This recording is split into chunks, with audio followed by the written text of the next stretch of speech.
इस प्यारे बच्चों एक और बहुत अच्छा क्वेश्चन ऑनलाइन पूछा गया है जो तू डायग्राम में ना बना दिया। क्वेश्चन बोल रहा हूं, a uniform circular disc of radius R mass m, a particle also mass m is fixed at a। यहां पे पार्टिकल फिक्स है, उसका मास भी वही है जो पूरी डिस्क का है m।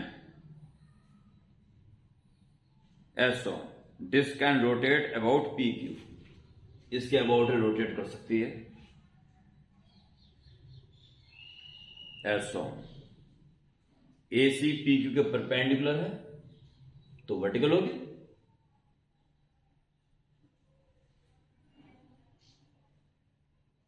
initially the disk is held vertical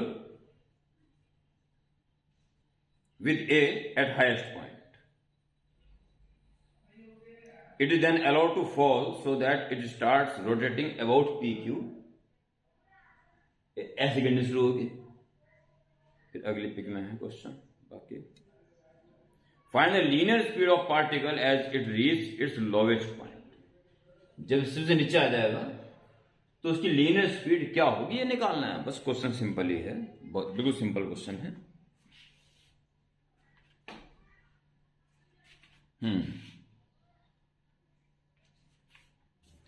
क्या करेंगे, कैसे करेंगे? एक ही जर्रा हमारे पास आगे बढ़ने का, law of conservation of mechanical energy, और कुछ नहीं है।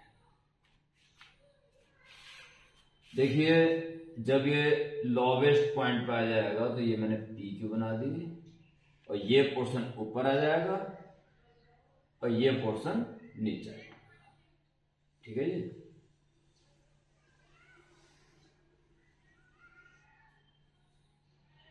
ये स्थिति हो जाएगी, ये पार्टिकल यहां पर आ जाएगा जो कि यहां पर था, ये पार्टिकल जो कि यहां पर था और कितने हाइट पे था, R प्लस R/4, यानी कि प्लस R पे 4, 5R/4, 5R/4 हाइट पर था।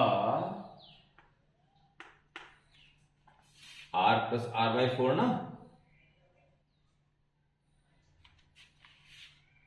इतनी ऊंचाई पर था।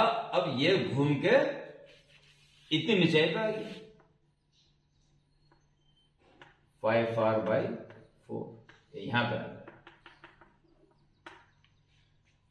तो ये m मास तो इतना नीचे आ गया, पोटेंशियल एनर्जी कम हो गई। इसका सेंटर ऑफ मास यहां था R/4 पे, अब यहां पे आ गया। तो सेंटर ऑफ मास यहां था और अब यहां आ गया, तो ये भी R/4, ये भी R/4, R/4 और ये भी R/4 हो जाएगा।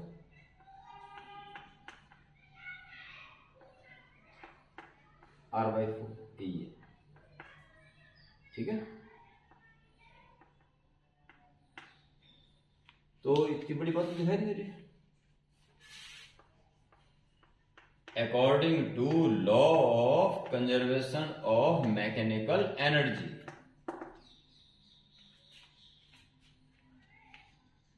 जो भी इसमें पोटेंशियल एनर्जी में कमी हुई सारी रोटेशनल काइनेटिक एनर्जी के रूप में आ गई। तो कितनी एनर्जी कम हुई, यानी पोटेंशियल देख कितनी कम हुई, इसकी देख कितनी कम हुई, mg कितने हाइट नीचे आ गया, 5R/4 प्लस 5R/4 यानी कि 10R/4, यानी कि 5R/2, 5R/2 this plus this, इतना नीचे आ गया। इतनी पोटेंशियल एनर्जी कमी होगी पार्टिकल में, प्लस इसकी देखिए mg, इसका सारा मास यहां कंसेंट्रेट है ना, ये कितना नीचे आ गया, R/4 प्लस R/4, अभी नीचे आ गया इससे R/2। पहले से R/4 ऊपर था, R/4 नीचे आ गया, तो R/2 नीचे आ गया। बस ये है कुल मिला के, इतनी पोटेंशियल एनर्जी कुल मिला के कम होगी सारी कहां गई? रोटेशनल काइनेटिक एनर्जी के रूप में। तो रोटेशनल काइनेटिक एनर्जी के रूप में, यानी कि half I omega square disc के लिए plus half I omega square particle के लिए। तो क्या लिखोगे? ये डिस्क एंगुलर स्पीड एक ही रहेगी, ठीक है। इसके हर पार्टिकल की, पूरे डिस्क की एंगुलर स्पीड, इस पार्टिकल एंगुलर स्पीड एक ही रहेगी, ठीक है।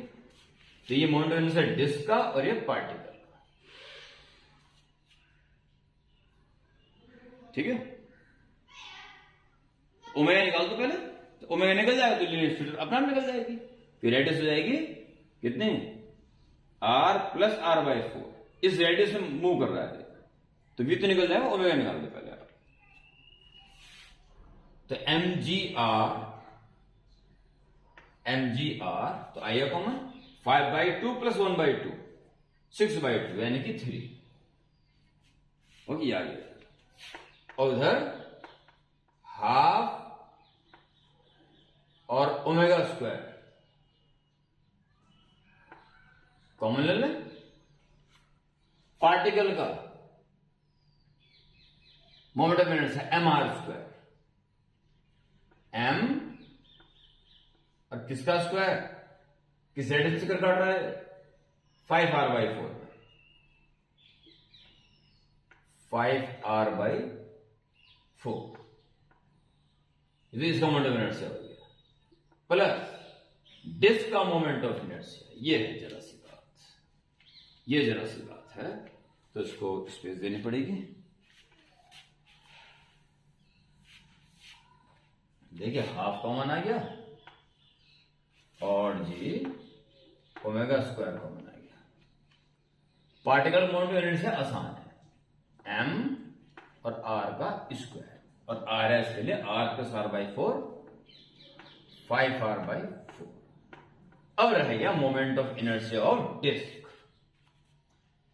इसके अबाउट डिस्क का मोमेंट ऑफ इनर्शिया, अगर इसी के पैरेलल सेंटर ऑफ मास से जाती एक्सिस तो डायमीटर होती है, यानी कि पैरेलल एक्सिस थ्योरम लगा के इसके अबाउट निकाला जा सकता है।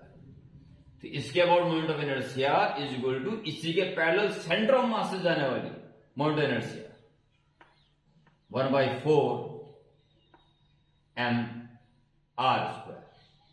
हाफ mr² होता है इसके अबाउट, उसका भी हाफ, यानी 1/4 mr² होता है डायमीटर के अबाउट। इसके पैरेलल सेंटर ऑफ मास से जाने वाली एक्सिस के about moment of inertia plus disc का मास और दोनों पैरेलल एक्सिस के बीच का गैप का स्क्वायर, r/4 का स्क्वायर। ये हो गया किसका मोमेंट ऑफ इनर्शिया? डिस्क का, और वो हो गया पार्टिकल। ये थोड़ा सा यहां पे विचारणीय है, बहुत दिमाग लगा के सोचना पड़ेगा आपको। बस इसके बाद ओमेगा निकाल देना है और बस 3। ये लाइन स्क्रीन में आ रही है, ये भी चेक करते रहना पड़ता है, ठीक है। 3mgr is equal to half I omega square. तो हाफ और ओमेगा स्क्वायर पहले लिख दो, कोई दिक्कत नहीं है। अब बचाइए, तो देखो mr² तो आएगा, तो वो कॉमन ले लो, mr² कॉमन। तो यहां से बचा 1/4, यहां से बचा 1/16, mr² तो कॉमन आ गया ना, और यहां से बचा 25/16। m और r² बाहर चला गया, इसका स्क्वायर ये बचा, ठीक है जी। m कैंसिल, r का एक पावर कैंसिल, ठीक। तो 3g इसको भी इधर ले आओ, 3 2 जा 6g इधर आ गया। अब आप इधर कर लीजिए और स्क्रीन में देख लेता हूं। आई नहीं आ रही, ए लीजिए अब आ जाएगा इसमें। जरा स्मार्ट बोर्ड नहीं है, जरा कॉपरेट करें बच्चे। 6G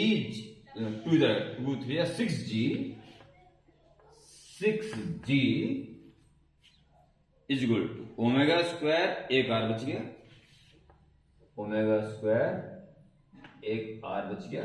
रही बात अंदर की, तो अंदर का एलसीएम आ गया 16, 4 और एक 5 और 25, 30। ओके, जी की वैल्यू के लिए ऑप्शंस देख लेते हैं। जी की वैल्यू 10 ले रहा है या जी के टर्म्स में आंसर आ रहा है? जी के टर्म्स में आंसर आ रहा है, तो जी के टर्म्स में छोड़ देना।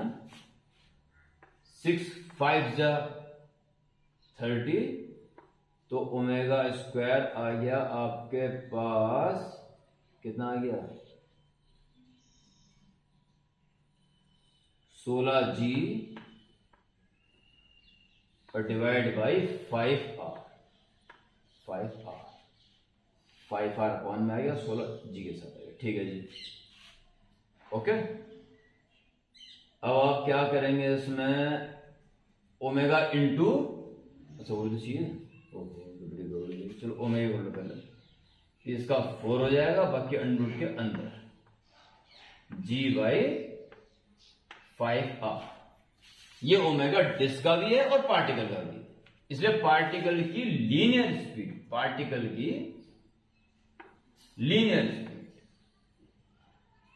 ओमेगा इंटू रेडियस, की रेडियस चक्कर काट रहा है, 5R बाई 4 रेडियस में चक्कर काट रहा है, ये इसकी लीनियर स्पीड है। तो लीनियर स्पीड आ गई इसकी 4 under root G by 5R into 5R upon 4। तो 4 से तो 4 बाहर का बाहर कैंसिल हो गया, और सब कुछ अंडर रूट के अंदर लिख दो। वैसे सारे ऑप्शंस अंडर रूट के अंदर हैं, तो whole write in under root G upon 5R तो पहले से ही है, और से लिख दो 25R स्क्वायर अंडर रूट के अंदर, तो 5R हो जाएगा। ठीक, तो ये आ गया जी आपके पास, R से एक R कैंसिल हो गया, 5 पंजे 25, तो 5G under root 5GR। Option B इसका करेक्ट होना चाहिए आंसर। एक बार स्क्रीन चेक कर लेता हूं, काम चल जाएगा जी, पूरा पूरा चल जाएगा। बाकी बच्चे कोऑपरेट भी करता है, क्योंकि स्मार्ट बोर्ड नहीं, इसी में काम चल रहा है। ओके प्यारे बच्चों, सफल हो आप सब बच्चे।